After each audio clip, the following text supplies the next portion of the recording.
நான் உங்க நாகராஜ். தமிழ்நாட்டுல இருந்தும் வடநாட்டுல இருந்தும் சாமியார்கள் கூடி யாகம் பண்றதா நான் கேள்விப்பட்டேன். அங்க வந்திருக்கிற வடநாட்டு சாமியாரோட வித்தியாசமான ஆசீர்வாதமும், ராத்திரி சாமியார்கள் கூடி நடனமாடும் வினோதமான நிகழ்வு, இப்படி பல விஷயங்கள் நடக்கிறதா சொல்லி இருந்தாங்க. அதையெல்லாம் பார்க்கத்தான் இப்ப நான் போயிட்டு இருக்கேன். சாதுக்கள் கூடி நடத்திய யாகம், வடநாட்டு சாமியார் விசிட்.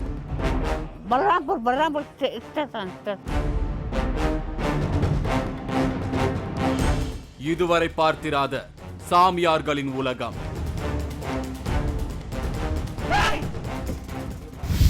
நம்மோட 3வது கண் நிகழ்ச்சிக்கு உங்களோட ஆதரவு நாளுக்கு நாள் அதிகமாயிட்டே இருக்கு. அதையெல்லாம் 3வது கண் Facebook பேஜ்ல பார்த்து எங்களுக்கு ரொம்பவே பெருமையா இருக்கு. இதுக்கு காரணமான உங்களுக்கு தேங்க்ஸ். சமீபத்திலையும் நம்மோட 3வது கண் Facebook பேஜ்ல ஒரு வித்தியாசமான தகவல் பதிவாகி இருந்தது. நிறைய சாமியார்கள் கூடி ஒரு இடத்துல நடத்துற யாகத்துல பலவிதமான நிகழ்வுகள் நடக்கிறதா சொல்லி இருந்தாங்க. அதை பார்க்கத்தான் இப்ப நான் பயணம் செஞ்சுக்கிட்டு இருக்கேன். திருவாரூர் மாவட்டம் மன்னார்குடி தாலுகாவுல இருக்கு வடுவூர் புதுக்கோட்டை. இங்கதான் இன்னைக்கு நடக்கவிருக்கிற ஒரு யாகத்துல நிறைய சாமியார்கள் கலந்துக்க போறதாகவும் பல அமானுஷ்யங்கள் அங்க நடக்க போறதாகவும் எனக்கு ஒரு தகவல் கிடைச்சது. நான் இப்போ வடுவூர் புதுக்கோட்டைக்கு வந்துட்டேன். இங்க யாகம் நடக்கிற இடத்தை தேடி போயிட்டு இருந்தேன். அந்த வழியெல்லாம் காவி உடையில நிறைய சாமியார்கள் சுத்திக்கிட்டு இருந்தாங்க. இதுதான் யாகம் நடக்கவிருக்கிற இடம்.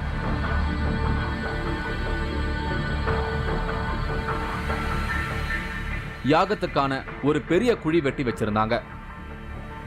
யாகத்துல போறதுக்கான மூலிகைகளை எல்லாம் தயாரா வச்சிருந்தாங்க.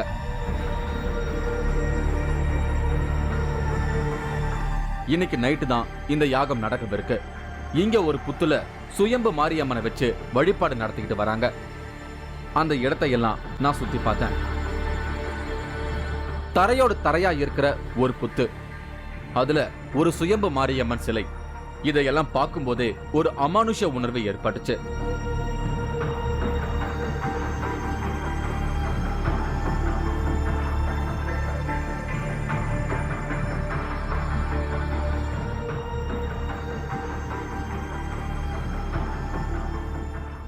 இவரு ராமதாஸ் பிடிஓ ஆபீஸ்ல வேலை பார்த்துக்கிட்டு இருக்காரு. சில வருஷங்களுக்கு முன்னாடி வரைக்கும் ரவுடியா இருந்திருக்காரு. ஒரு கட்டத்துல திடீர்னு மனம் திருந்தி வடக்கு பொய்கை நல்லூர்ல இருக்கிற கோரக்கர் ஜீவசமாதிக்கு போயிருக்காரு. அங்க இவருக்கு கோரக்கரோட அருள் கிடைச்சிருக்கு. ரவுடி ராமதாஸா இருந்தவரு இப்போ கோவணம் சாமின்னு எல்லாராலும் குறிப்பிடப்படும் ராமதாஸ் சுவாமிகளா மாறியிருக்காரு.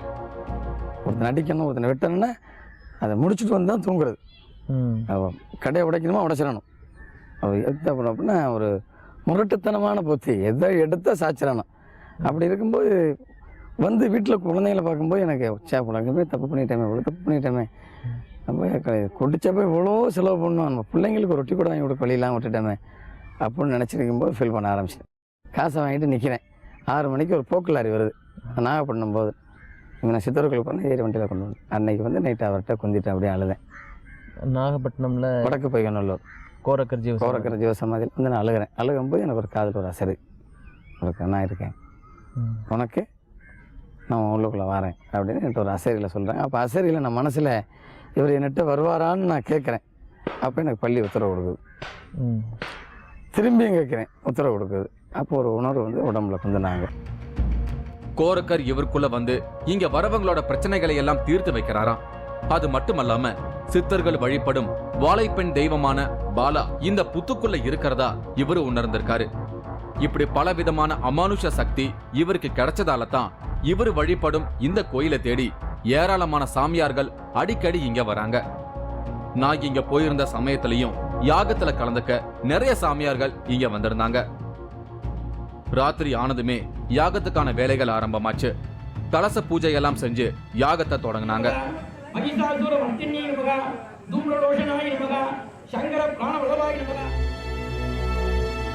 பிரம்மாண்டமான குழியில பெரிய பெரிய மரத்துண்டுகளை போட்டு தீ வளர்த்தபடி இருந்தாங்க.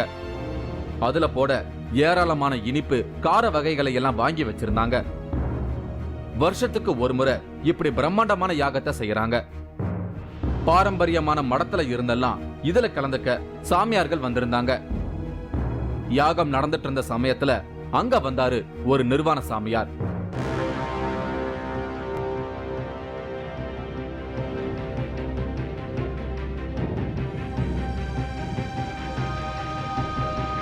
இவரு கிருஷ்ணா பாபாஜி.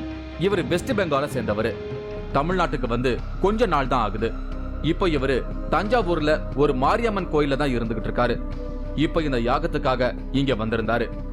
காலையில நான் இங்க வந்தப்பவே இவரை பார்த்தேன். அமைதியா தன்னை மறந்த நிலையில உட்கார்ந்திருந்தாரு. இவருக்கு சிலர் பீடிய கொண்டு போய் கொடுத்து அதை பத்த வச்சும் விடுறாங்க. அவங்களே இவருக்கு பீடிய புகைக்கவும் உதவுறாங்க. இப்படி செய்யறதன் மூலமா நம்மோட பிரச்சனைகள் தீரும்னு இங்க ஒரு பழக்கம் இருக்கிறதா எனக்கு சொன்னாங்க. இப்போ இந்த நிர்வாண சாமியார் அவர் எங்கே பிறந்து எங்கே வளர்ந்தாரு? அவருக்கு யார் குரு? அவங்க வடநாட்டில் பிறந்து தஞ்சாவூர் மாரியம்மன் கோயிலில் கிட்டத்தட்ட அவங்க ஒரு 15 வருஷமாக நிர்வாணமாக தான் கொஞ்சிருக்காங்க. அவங்க உடம்புல சதாசிவ பிரம்மேந்திரான்னு சொல்லி நெரூரில் அடக்கம் இருக்காங்க ஒரு யோகி. அவங்க இவங்க உடலில் பிரசன்னம் ஆயிருக்காங்க. நீங்கள் தப்பான எண்ணத்தோடு போனீங்கன்னா அடித்து விரட்டுவாங்க. நல்ல எண்ணத்தோடு போனீங்கன்னா உங்களை கூப்பிட்டு தலையில் நெத்தியில் 1 மணி நேரம் கை வைப்பாங்க. நான் அவர்கிட்ட போய் பேசினேன். வெஸ்ட் பெங்கால்ல இருந்து வரதா சொன்னாரு. எனக்கு ஆசீர்வாதம் செஞ்சாரு. இவர் பேசுறத புரிஞ்சுக்க முடியல. ஒரு குழந்தை மாதிரி பேசுறாரு. मेरा नाम नागराज है, तुम्हारा नाम क्या है? मेरा नाम है कृष्णा कृष्णा कृष्णा कृष्णा। இங்க வரவங்களோட தலை மேல கொஞ்ச நேரம் ஆசீர்வாதம் செய்யற மாதிரி கைய வச்சுக்கிட்டு இருக்காரு. அப்ப விரலால தலையில என்னவோ எழுதுறாரு. சித்தர்கள் பேசுறது எப்படி நமக்கு புரியாத பரிபாஷைன்னு சொல்றோமோ அதே மாதிரி சித்தர்கள் மாதிரி இருக்கிற இந்த சாமியார்களோட நடவடிக்கைகளையும் என்னால புரிஞ்சுக்கவே முடியல. இவரும் ஒரு நிர்வாண சாமியார் தான். இங்க இந்த யாகத்துல கலந்துக்க நிறைய பக்தர்கள் வருவாங்க அப்படிங்கறதால இவருக்கு வேட்டி மாதிரி ஒரு துணியை கட்டி விட்டுருக்காங்க. நானும் அவர்கிட்ட ஆசீர்வாதம் வாங்கிட்டு ஒரு பீடிய அவருக்கு பத்த வச்சேன்.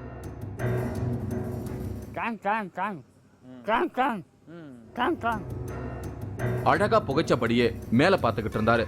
அப்புறமா என்னோட தலையில கைய வச்சு என்னவோ எழுதினாரு.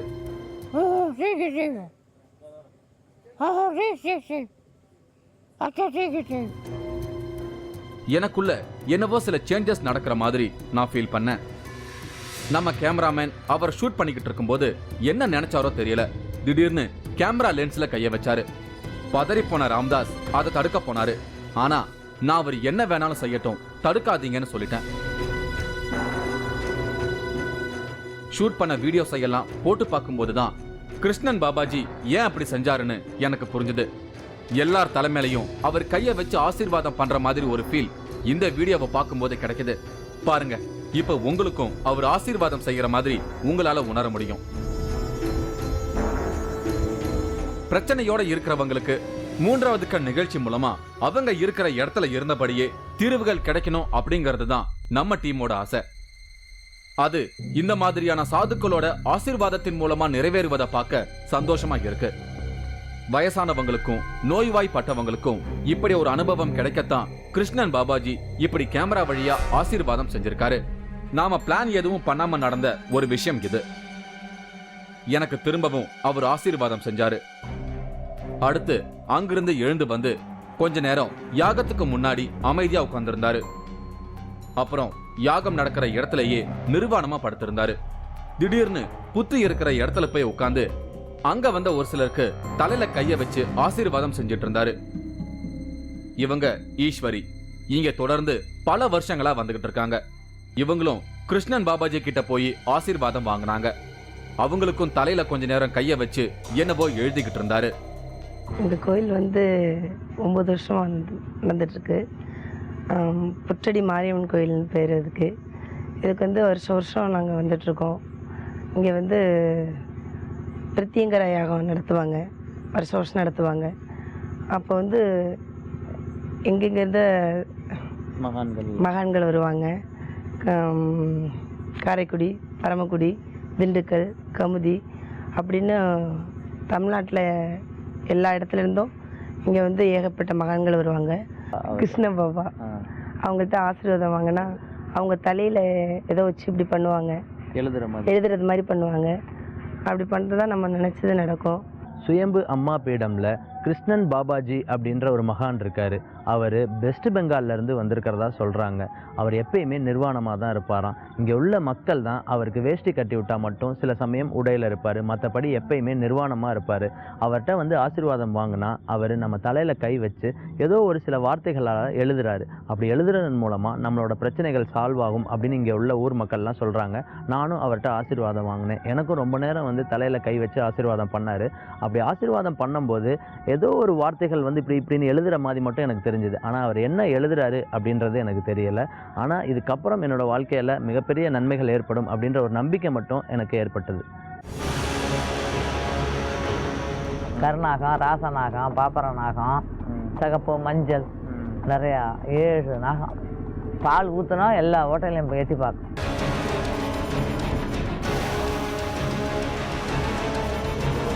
ஆச்சி மசாலா வழங்கும் 3வது கண் powered by twin birds legging. இடைவேளைக்கு பின் தொடரும்.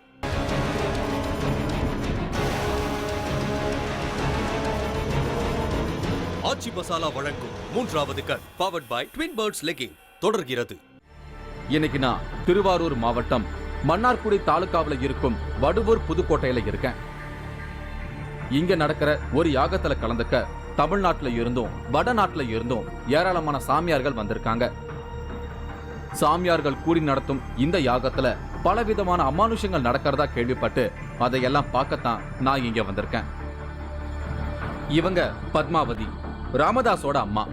இவங்களும் எனக்கு கிருஷ்ணன் பாபாஜி இங்க அடிக்கடி வந்து போறத பத்தி எல்லாம் சொன்னாங்க. இப்போ அந்த நிர்வாண சுவாமி கிருஷ்ணசுவாமி அப்படின்னு சொல்றாங்க. பாபா கிருஷ்ணசுவாமி பாபா அவர் எப்படி இங்க வந்தாரு? நாங்கள் முன்னாடி வருஷம் வருவார். அப்போ எப்படி போடுறாருன்னு தெரியாது, போயிடுவார். அப்புறம் பார்த்தா திடீர்னு உட்காந்துருப்பார். எப்படி போகிறாரு வராரு அப்படிங்கிற கதையே தெரிய மாட்டேங்குது. நல்லா இருப்பார். 10 பேர் இருந்தாலும் எப்படி தான் போகிறாரோ போயிடுறாரு.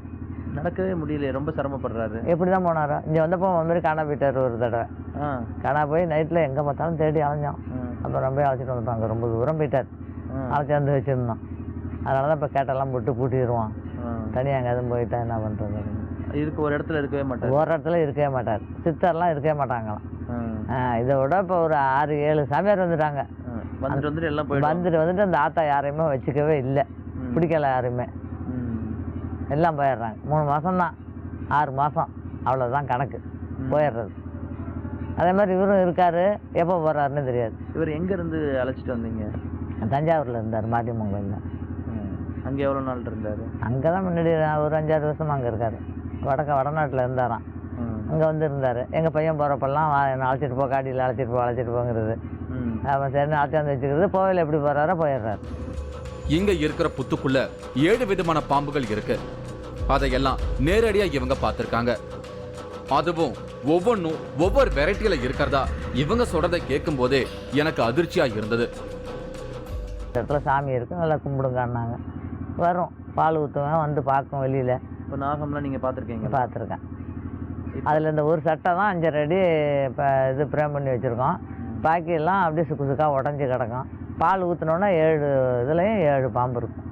7 பாம்பு இருக்கா உள்ள?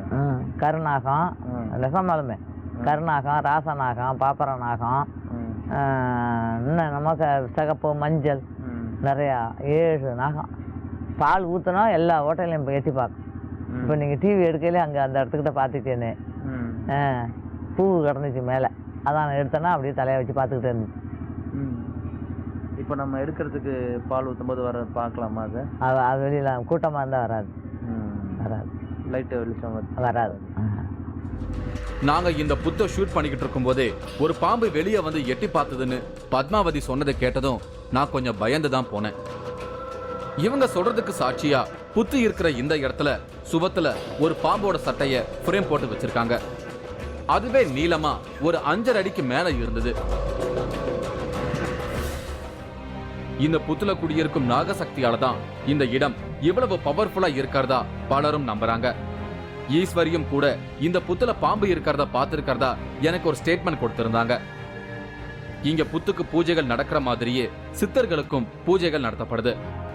கோரக்கர், அகத்தியர் இப்படி பலருக்கும் இங்க சிலை வச்சு வழிபாடுகள் செய்யறாங்க. நம்மோட 3வது கண் நிகழ்ச்சியில நான் போய் சந்திச்ச சின்ன குஞ்சு அம்மாவோட படத்துக்கும் இங்க பூஜைகள் நடத்தப்படுது. யாகம் மிக பிரம்மாண்டமா நடந்துகிட்டு இருந்தது. யாகத்தி கொழுந்து விட்டு எரிஞ்சுகிட்டு இருந்தது. இது பிரத்யங்கரா தேவிக்காக நடத்தப்படும் யாகம்.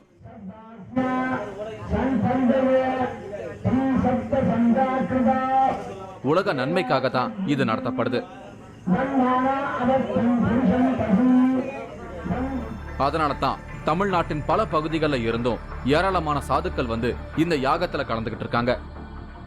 எல்லா சாதுக்களும் யாகத்தில ஒரே நேரத்துல பொருட்களை போட்டு வழிபாடு நடத்தினாங்க. இது ஒரு வித்தியாசமான அனுபவமா இருந்தது. பொதுவா தனிப்பட்ட தேவைகளுக்காக பல இடங்கள்ல யாகங்கள் நடக்கிறத நான் பார்த்திருக்கேன். ஆனா சாதுக்கள் எல்லாம் சேர்ந்து நடத்துற இந்த யாகத்துக்கு பின்னால சில சூட்சும ரகசியங்கள் இருப்பதா சொல்லப்படுது.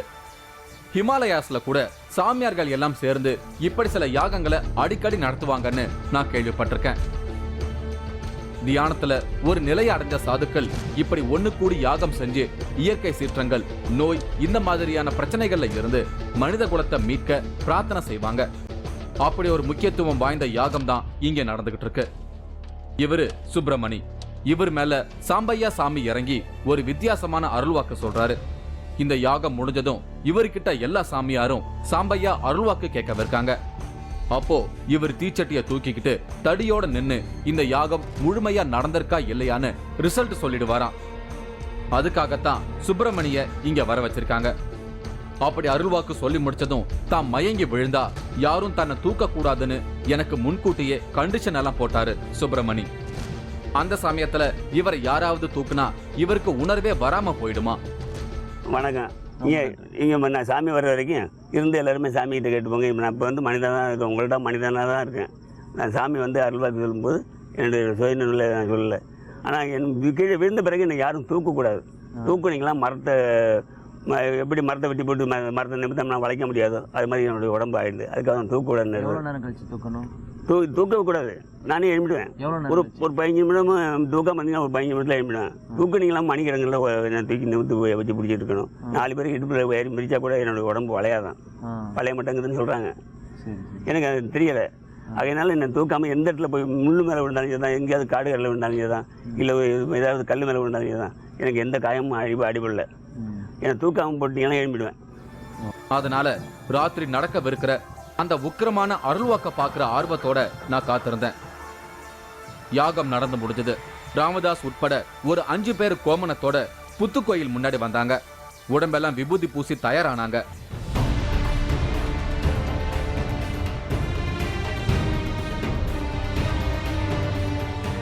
பிரத்யங்கரா தேவி யாகத்தில் பல மகான்கள் கலந்துக்கிட்டாங்க. அதில் சுப்பிரமணியன் அவர்கள் கலந்துக்கிட்டாரு. அவர் மேலே சாம்பையா சுவாமி இறங்கி அருள்வாக்கு சொல்லுவாராம். அப்படி அருள்வாக்கு சொல்லும்போது அன்னக்கூடை நிறையா கங்குகள் போட்டு அதை ஒரு கையில் ஏந்திக்கிட்டு இன்னொரு கையில் பெரம்பு வச்சுக்கிட்டு அருள்வாக்கு சொல்லுவாங்க. இந்த பிரத்யங்கரா தேவி யாகம் நல்லபடியாக நடந்ததா அப்படின்னு ராமதாஸ் அவர்கள் அவர்கிட்ட கேட்க போகிறாரு. அதுக்காக தான் இப்போ எல்லாரும் வெயிட் பண்ணிகிட்டு இருக்கோம். இன்னும் கொஞ்ச நேரத்தில் சாம்பையா சுவாமி அருள்வாக்கு சொல்ல போகிறாரு. அதை பார்க்கலாம்.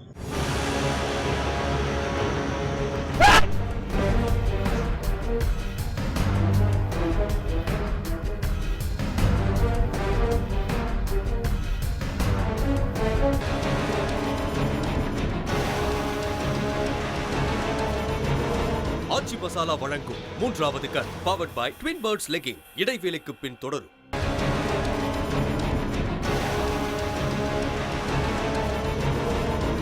ஆச்சி மசாலா வழங்கும் 3வது கண் powered by twin birds legging தொடர்கிறது.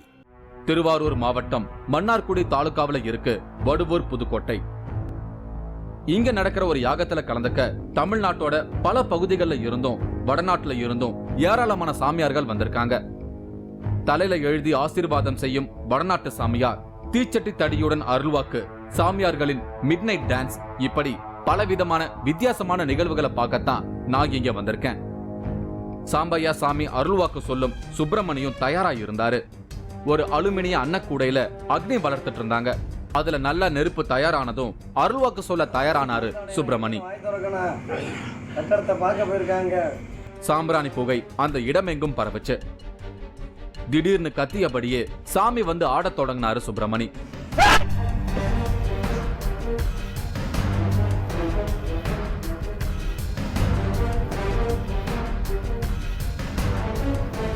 நெருப்பு இருக்கிற அந்த அன்னக்கூடைய தூக்கிக்கிட்டு கோயில ஒரு ரவுண்ட் அடிச்சாரு. அடுத்து கையில ஒரு தடிய வாங்கிக்கிட்டு பேச தொடங்கினாரு.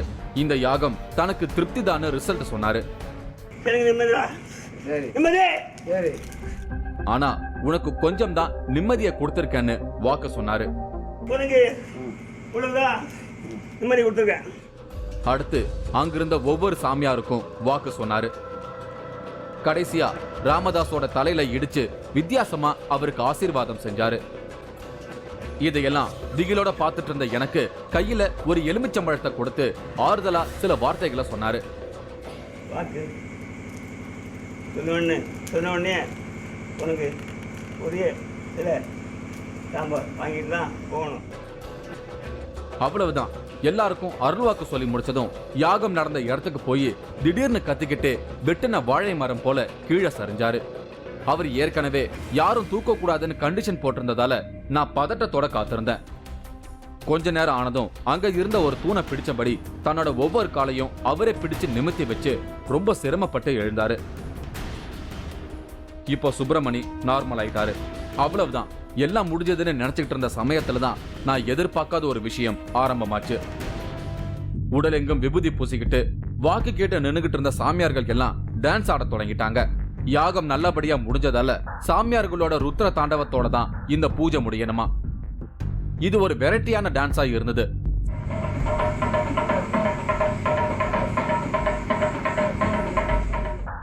சிலர் நான் கடவுள் ஸ்டைல்ல பல்ட்டி எல்லாம் அடிச்சுக்கிட்டு இருந்தாங்க.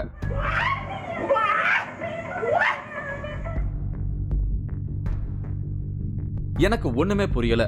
அர்த்த ராத்திரியில இப்படி சாமியார்களோட குத்து டான்ஸை எல்லாம் பாக்குற வாய்ப்பு கிடைக்கும்னு நான் நினைச்சு கூட பார்க்கல. டான்ஸ் ஆடி முடிச்சவங்க அப்படியே போய் தியானத்துல உட்கார்ந்தாங்க.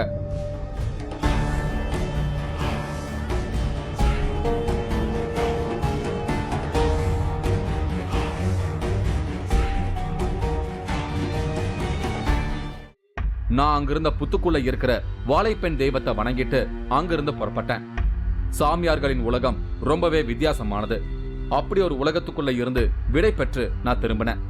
வேற ஒரு அமானுஷ்யமான அனுபவத்தோட மீண்டும் நான் உங்களை சந்திக்கிறேன். அதுவரை உங்களிடமிருந்து விடை பெறுகிறேன்.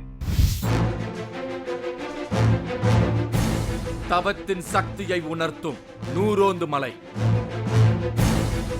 இளநீரில் விளக்கு எரியும் அதிசயம். இது வந்து ஒரு அறிவியல் தாண்டிய ஒரு பரவசம், அமானுஷ்யமாக தான் நான் உணர்றேன். நீங்களும் இந்த திகில் பயணத்தில் கலந்து கொள்ள ஒரு வாய்ப்பு. மூன்றாவது கண் டிவி ஷோ என்ற Facebook பக்கத்தில் எங்களோடு இணைந்திடுங்கள். உங்களது அமானுஷ்ய அனுபவங்களை பதிவு செய்து இந்த நிகழ்ச்சியில் பங்கு பெறும் வாய்ப்பை பெறுங்கள்.